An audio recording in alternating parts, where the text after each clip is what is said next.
Like it's an issue that needs considered. I don't think the issue was that anyone was suggesting that somebody who has a conviction and who has served their sentence shouldn't be employed. Of course, we all believe in rehabilitation, and persons who come out from prisons, we should try to reintegrate them into the community. But the issue here was providing access to Leinster House to an individual who hadn't been vetted.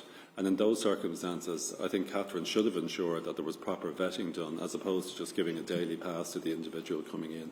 Because if any of us want to hire or would ask somebody to come in to work with us, we have to get them Garda vetted, and that wasn't done. I think the first thing is that the rules should be followed.